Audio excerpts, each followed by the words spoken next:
Hello student, I hope you have completed question answer of the previous chapter. Now in this video we are going to discuss about third chapter of science, that is fiber to fabric. Paheli and Bujo won the first prize in the school quiz competition held at their school. पहेली और बूझो बहुत ही ज़्यादा excited थे क्योंकि उन्होंने उनके school पे जो साइंस क्विज कंपटीशन हुआ था उसमें उन्होंने फर्स्ट प्राइज़ को जीता था. They were very excited and decided to use the prize money to buy cloth for their parents. वो बहुत ज़्यादा एक्साइटेड थे और उन्होंने डिसाइड किया जो उन्हें प्राइज मनी मिली है उनसे वो अपने पेरेंट्स के लिए क्लॉथ खरीदेंगे. When they saw a large variety of cloth material, they got confused. The shopkeeper explained that some cloth are fabric, were cotton and some were synthetic. जब वो शॉप पे गए तो उन्होंने बहुत सारी वैरायटी के क्लॉथ्स देखे, जैसे सिल्क, पॉलिस्टर, कॉटन. जब वो उन्होंने इतनी वैरायटी के क्लॉथ्स देखे, क्योंकि अब वो दोनों छोटे बच्चे ही तो थे, है ना, उनको ज़्यादा वैरायटी ऑफ क्लॉथ्स नहीं पता था. बट उन्होंने जब डिफरेंट टाइप ऑफ क्लॉथ्स देखे तो वो बहुत ज़्यादा कंफ्यूज हो गए. फिर उनको शॉपकीपर ने बताया कि जो कुछ क्लॉथ होते हैं वो सिल्क के होते हैं, कुछ क्लॉथ कॉटन के होते हैं, काफ़ी जो साड़ियाँ होती हैं वो सिल्क की होती हैं. इस तरह से उन्होंने उन दोनों बच्चों को इसके बारे में बताया. He had also woolen muffler and shawls. There were many silk sari as well. Paheli and Bujo felt very excited. They touched and felt these different fabric. Finally, they bought a woolen muffler and cotton sari. जब उन्होंने बहुत सारी different variety को देखा तो पहली और बूझो बहुत ज़्यादा एक्साइटेड थे, मतलब कपड़ों की वैरायटी को जानने के लिए. उन्होंने कुछ वूलन मफलर देखा, सिल्क साड़ी देखी, शॉल देखी. वो लोग क्या कर रहे थे, हर कपड़ों को टच कर करके देख रहे थे और फील कर रहे थे कि हाँ ये इसका फैब्रिक है, ये कॉटन का फैब्रिक है या फिर ये सिल्क का फैब्रिक है. फाइनली उन्होंने वूलन मफलर और एक कॉटन साड़ी को परचेस कर लिया. After their visit to the cloth shop, Paheli and Pujo began to notice various fabric in the surrounding. They found that bedsheet, blanket, curtain, tablecloth, towel and duster were made from different kind of fabric. जब वो उधर उस shop से निकल रहे थे उसके बाद पहली और बूझो ने बहुत सारी चीज़ों पे नोटिस करना स्टार्ट कर दिया. अपने आसपास की जो भी चीज़ें थी तो उन पे उन्होंने ध्यान देना स्टार्ट कर दिया. मतलब वो ये देखने लगे कि ये जैसे बेड शीट है तो वो किस फैब्रिक का बना है, ब्लैंकेट किस फैब्रिक का बना है ना, टॉवेल जो है वो किस फैब्रिक के बने. मतलब ये सारी चीज़ों ने उन्होंने देखा और उसके बारे में सोचने लगे कि जो डिफरेंट चीज़ें हैं वो किस मटेरियल की बनी हुई हैं. Even their school bag and the gummy bag were made from the same kind of fabric. They tried to identify these fabric as cotton, wool, silk or synthetic. Can you also identify some fabric? फिर उन लोगों ने क्या किया, school bag और गमी bag के बारे में देखा. गमी बैग देखिए, गनी बैग वो होते हैं जिन्हें हम लोग जूट के थैले भी बोलते हैं, है ना. जूट के थैले को ही गनी बैग बोला जाता है. उन्होंने ये डिसाइड किया, सोचा कि क्या स्कूल बैग और गनी बैग एक ही मटेरियल के बने होते हैं, इनमें कौन सा कॉटन होता है, कौन सा वूल है, कौन सा सिल्क है. ये सब वो सोचने लगे, उसको आइडेंटिफाई करने लगे. Next we start variety in fabric. अब हम लोग देखेंगे variety of fabric.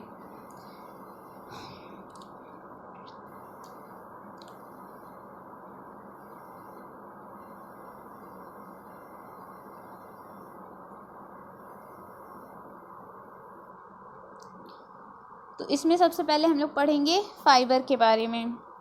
You might have observed something similar when you try to thread a needle. Many a time the end of the thread is separated into a few thin strands. This make it difficult to pass the thread through the eye of the needle. The thin strands of thread that we see are made up of still thinner thread called fiber. देखिए, कई बार आप लोगों ने needle पे से thread को होते हुए देखा होगा, मतलब नीडल पे थ्रेड डालते हुए देखा होगा आप लोगों ने, है ना. वो थ्रेड जो होते हैं बहुत पतले होते हैं. कई बार ये थ्रेड इतने पतले होते हैं कि उस पर थ्रेड पे नीडल को डालना बहुत ही मुश्किल हो जाता है. और इन्हीं पतले पतले थ्रेड को ही मिला करके फाइबर बनता है. मतलब कई पतले पतले थ्रेड को ही हम लोग क्या बोलते हैं, जब थ्रेड मिल करके एक इकट्ठा बन जाता है स्टैंडर्ड फॉर्म, उसको हम बोलते हैं fibres. Fabric are made of yarn and yarn are further made of fibres. Where do these fibre come from. देखिए यहाँ पे बताया जा रहा है कि जो फैब्रिक है वो यार्न से मिलके बना होता है और यार्न, बहुत सारे यार्न मिल करके फाइबर्स बनाते हैं। देखिए यहाँ पे क्या होता है, फाइबर को, ठीक है, फाइबर जो होता है प्लस फाइबर में बहुत सारे फाइबर मिलके क्या बनाते हैं, यार्न बनाते हैं, और बहुत सारे यार्न से मिलकर के फैब्रिक बनता है। देखिए फैब्रिक का मतलब होता है क्लॉथ, मतलब जब पूरा एक कंप्लीट क्लॉथ बन जाता है उसी को ही हम लोग फैब्रिक बोलते हैं। आप लोग जानते होंगे, देखिए कोई भी कपड़ा यदि हम उसके बहुत ज़्यादा बारीक बारीक टुकड़े कर लें तो क्या होगा, उसमें छोटे छोटे थ्रेड निकलेंगे और उन्हीं थ्रेड के ग्रुप को हम लोग फाइबर बोलते हैं। ओके, बहुत सारे पतले पतले थ्रेड को हम लोग फाइबर बोलते हैं और फाइबर का जो इकट्ठा ग्रुप होता है उसको हम लोग यार्न बोलते हैं और कई यार्न मिल करके फैब्रिक बनाते हैं जिसे हम लोग क्लॉथ बोलते हैं। कहने का मतलब कि जैसे कॉटन का क्लॉथ होता है तो उसको ही हम लोग बोलते हैं कॉटन फैब्रिक, सिल्क का क्लॉथ होता है तो उसको ही हम लोग बोलते हैं सिल्क फैब्रिक। मतलब फैब्रिक इन द सेंस आप ये समझ सकते हो कि फैब्रिक मीन्स होता है क्लॉथ। कोई भी क्लॉथ किस मटेरियल का है उसको ही हम ये बोलते हैं कि ये कौन से फैब्रिक का है। अब आपने ये सोचा है कि ये फैब्रिक कहाँ से आते हैं। The fibre of some fabric such as cotton, jute, silk and wool are obtain from plants and animal. These are called natural fibre. देखिए ऐसे फाइबर जो कि कॉटन, जूट या फिर सिल्क या वूल से ऑब्टेन होते हैं, ठीक है, वूल होते हैं, और ये कहाँ से ऑब्टेन होते हैं, हमें प्लांट्स या फिर एनिमल से ऑब्टेन होते हैं, उन्हें ही हम लोग बोलते हैं नेचुरल फाइबर। ओके, क्लियर है। ऐसा फाइबर जो प्लांट्स या एनिमल से बनता है जैसे कि हो गया जूट, सिल्क, वूल, इनको हम लोग नेचुरल फाइबर बोलते हैं। Cotton and jute are example of fibre obtain from plants. Cotton और जूट होते हैं वो फाइबर के एग्जाम्पल हैं जो कि प्लांट से ऑब्टेन किए जाते हैं। Wool and silk fibre are also obtain from animal. Wool is obtain from the fleece of sheep और गोट। देखिए वूल और सिल्क ऑल्सो क्या हैं, ये एनिमल फाइबर हैं जो कि एनिमल से ऑब्टेन किए जाते हैं। वूल हमें कहाँ से मिलता है, वूल हमें या तो सीप से मिलता है या फिर हमें गोट से मिलता है ना, या फिर और हमें कहाँ से मिलता है, it is also obtain from the hair of rabbit, yak and camel. Silk fibre is drawn from the cocoon of silk worm. देखिए वूल जो होता है या तो हमें सीप से मिलता है या फिर हमें गोट से मिलता है। इसके अलावा ये रैबिट के हेयर से भी मिलता है, याक से भी मिलता है और कैमल से भी मिलता है। इसी तरह यहाँ पे सिल्क फाइबर के बारे में बात की गई है। सिल्क फाइबर जो होता है वो हमें कुकून ऑफ सिल्वर वॉर्म यानी सिल्वर वॉर्म के कुकून से हमें मिलता है। ओके, तो यहाँ तक आप लोगों को समझ में आया कि नेचुरल फाइबर क्या होते हैं। ऐसे फाइबर जो प्लांट्स या एनिमल से बनते हैं उन्हें हम लोग नेचुरल फाइबर बोलते हैं, जो कि बहुत इंपॉर्टेंट है। ठीक है, फिर उसका नेचुरल फाइबर के यहाँ पे एग्जांपल दिया गया है जैसे कि कॉटन और जूट नेचुरल फाइबर हैं, है ना, जो हमें एनिमल के थ्रू प्राप्त होते हैं। इसी तरह से यहाँ पे और भी चीज़ें दी हुई हैं। For thousand of year natural fibre were the only ones available for making fabric.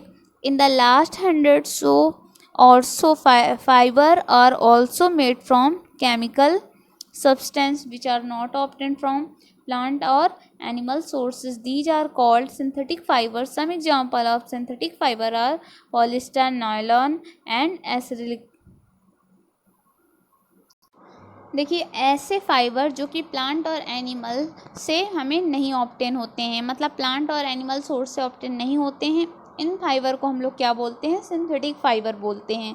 इसके सिंथेटिक फाइबर के कुछ एग्जांपल जैसे पॉलिस्टर हो गया, नायलॉन हो गया, एक्राइलिक हो गया, ये सब किसके एग्जांपल हैं, सिंथेटिक फाइबर के एग्जांपल हैं। सम प्लांट फाइबर, अब हम लोग पढ़ेंगे कुछ अदर प्लांट फाइबर के बारे में। फर्स्ट है cotton. Have you ever made wick for oil lamp? What do you use for making these wigs? This cotton wool is also used for filling mattresses, quilts or pillow. Where does the cotton wool come from? It is grown in the field. Cotton plants are usually grown at place having black soil and warm climate. अब देखिए सोचिए cotton wool जो है वो कहाँ से आता है. तो कॉटन वूल कहाँ से आता है. कॉटन जो होता है वो खेत में उगाया जाता है, मतलब क्रॉप के रूप में एक प्लांट की तरह. कॉटन का क्या एक प्लांट होता है, उस प्लांट पे ही कॉटन बनता है.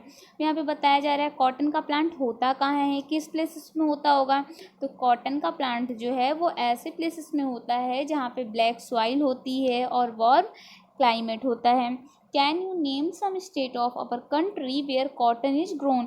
क्या आप कुछ ऐसी कंट्री के नाम बता सकते हैं जहाँ पे कॉटन ग्रोन होता है. The fruit of the cotton plant cotton bolls are about the size of lemon. देखिए कॉटन प्लांट का फ्रूट होता है, ठीक है, जिसे हम लोग कॉटन बॉल बोलते हैं. और ये कैसा होता है, लेमन का साइज का होता है. जैसे लेमन तो आप लोगों ने देखा होगा, सभी के घरों पे रहता है. जितना बड़ा लेमन होता है उसी तरह से इसका फ्रूट होता है cotton ball. After the maturing the ball burst open and seed covered with cotton fiber can be seen. Have you ever seen a cotton field that is ready for picking? It looks like a field covered with snow. From these balls, cotton is usually picked by hand. Fiber are then separated from the seed by combing. This process is called ginning of cotton. देखिए क्या होता है, जब हम लोग cotton का plant लगाते हैं तो उसमें से कॉटन प्लांट का फ्रूट होता है जिसे हम लोग कॉटन बॉल बोलते हैं, जो कि लेमन के साइज का होता है. जब ये मैच्योर हो जाता है, मतलब ये फ्रूट जब बिल्कुल तरीके से मैच्योर हो जाता है, बड़ा हो जाता है, तो क्या होता है, इसके जो बॉल्स है वो ब्रस्ट हो जाते हैं. और इस प्रोसेस को ही हम लोग क्या बोलते हैं, इस प्रोसेस को हम लोग गिनिंग ऑफ द कॉटन बोलते हैं. मतलब कहने का कि कॉटन बॉल्स का ब्रस्ट हो जाने पर जो वहाँ से सीड के रूप में कॉटन निकलता है उस प्रोसेस को हम गिनिंग बोलते हैं. और ये कैसे होता है, कॉटन जो अलग होता है कॉटन बॉल से वो बाई हैंड किया जाता है और सीड को अलग कर लिया जाता है. Next we see jute. Jute fiber is obtained from the stem of the jute plant. It is cultivated during the rainy season. In India, jute is mainly grown in West Bengal, Bihar and Assam. देखिए जो jute fibre होता है वो jute plant के, ये यहाँ पे figure पे आप देख रहे हो, ये एक जूट प्लांट है, ठीक है, इस तरीके से होता है ये जूट प्लांट. ये तो जूट प्लांट के स्टेम से जूट ऑब्टेन किया जाता है, ठीक है. ये कब होता है, रेनी सीजन पे होता है. और अपने इंडिया में जूट कहाँ कहाँ पाया जाता है, जूट का प्लांट कहाँ कहाँ होता है, वेस्ट बंगाल पे, बिहार पे एंड असम पे. The jute plant is normally harvested when it is at the flowering stage. देखिए जो जूट प्लांट होता है उसको हम लोग हार्वेस्टिंग कब करते हैं, जब ये फ्लावरिंग स्टेज में हो जाता है, मतलब उसमें से जब फ्लावर्स आने लगते हैं तब हम लोग इसको क्या करते हैं, कल्टीवेट करते हैं. The stem of the harvested plant are immersed in water for a few days. The stem rot and fiber are separated by hand. देखिए स्टेम को क्या करते हैं, इस प्लांट के स्टेम को क्या करते हैं, हम लोग वाटर में इमर्स करके कुछ दिन के लिए रख लेते हैं. फिर जब क्या होता है, जब इसका स्टेम जब खराब हो जाता है तो इससे फाइबर को अपने मतलब बाई हैंड इसको क्या कर लिया जाता है, सेपरेट कर लिया जाता है. मतलब जैसे ये जूट प्लांट है, इसका स्टेम लिया, इसको पानी में इमर्स करके कुछ दिन के लिए रख दिया गया. जब इसका स्टेम खराब हो जाता है, रोटेड हो जाता है, तो क्या किया जाता है, बाई हैंड के द्वारा इससे फाइबर को सेपरेटेड कर लिया जाता है. To make fabric all these fibre are first converted into yarn. How it is done. तो इस तरीके से सभी फैब्रिक जो होते हैं वो सबसे पहले फाइबर जो होते हैं सभी वो यार्न में बदलते हैं, उसके बाद फैब्रिक में बदलते हैं. यहाँ पे एक्टिविटी दी गई है जिसे आप लोगों को खुद से रीड करना है. Our next topic is yarn to fabric. These are many way of by which fabric are made from yarn. The two main process are weaving and knitting.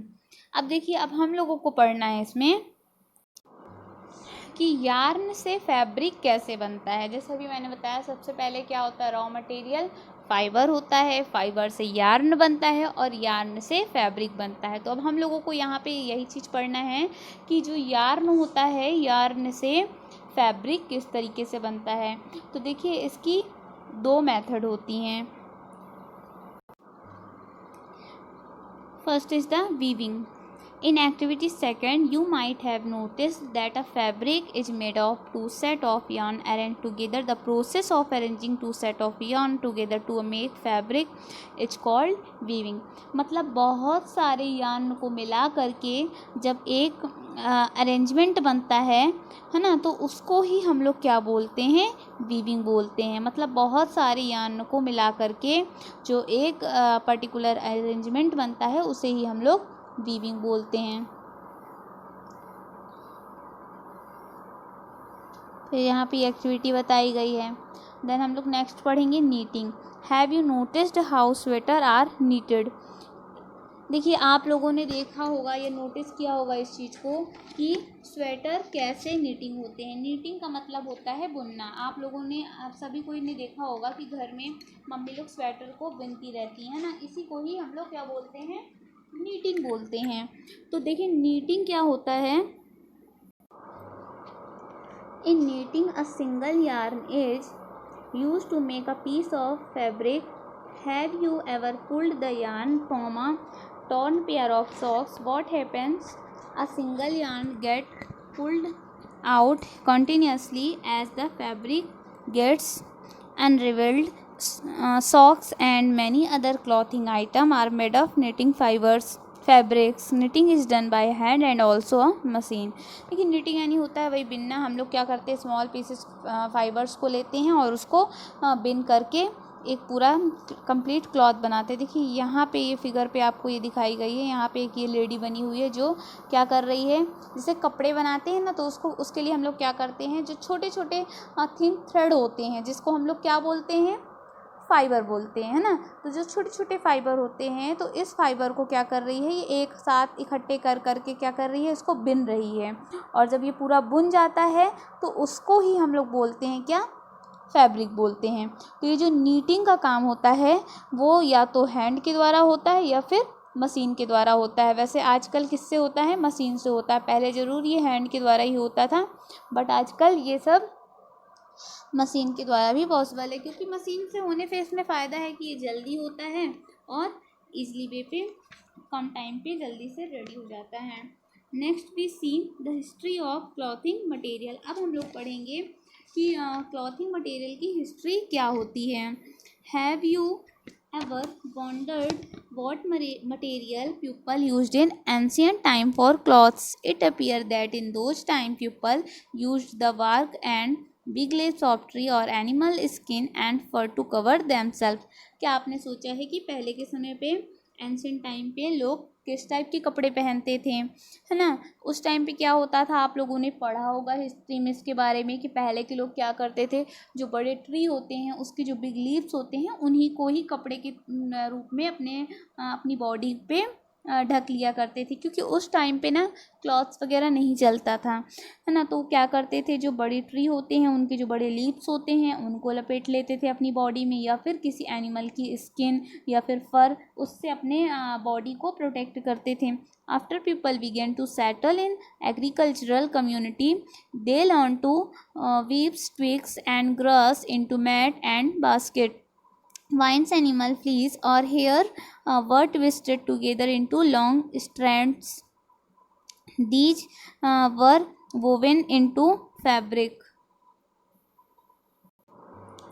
देखिए, पहले के टाइम पे क्या होता था कि जब लोग कपड़ों के बारे में नहीं जानते थे तो वो लोग क्या करते थे, लीव्स वगैरह से अपनी बॉडी को प्रोटेक्ट करते थे। फिर धीरे धीरे लोगों ने क्या किया, एग्रीकल्चर करना स्टार्ट कर दिया. अब जब एग्रीकल्चर स्टार्ट करते थे तो वो लोग क्या करते थे, एनिमल्स को भी रखते थे. एनिमल्स को रखते थे तो वो लोग उसको फूड के रूप में ग्रास वगैरह देते थे.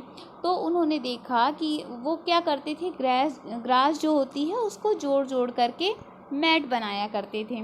फिर उन्होंने सोचा कि जिस तरह से हम लोग ग्रास को जोड़ जोड़ के मैट बनाते हैं, तो हम लोग जो एनिमल पालते हैं तो उनके हेयर्स को भी जोड़ जोड़ के हम लोग कुछ बना सकते हैं।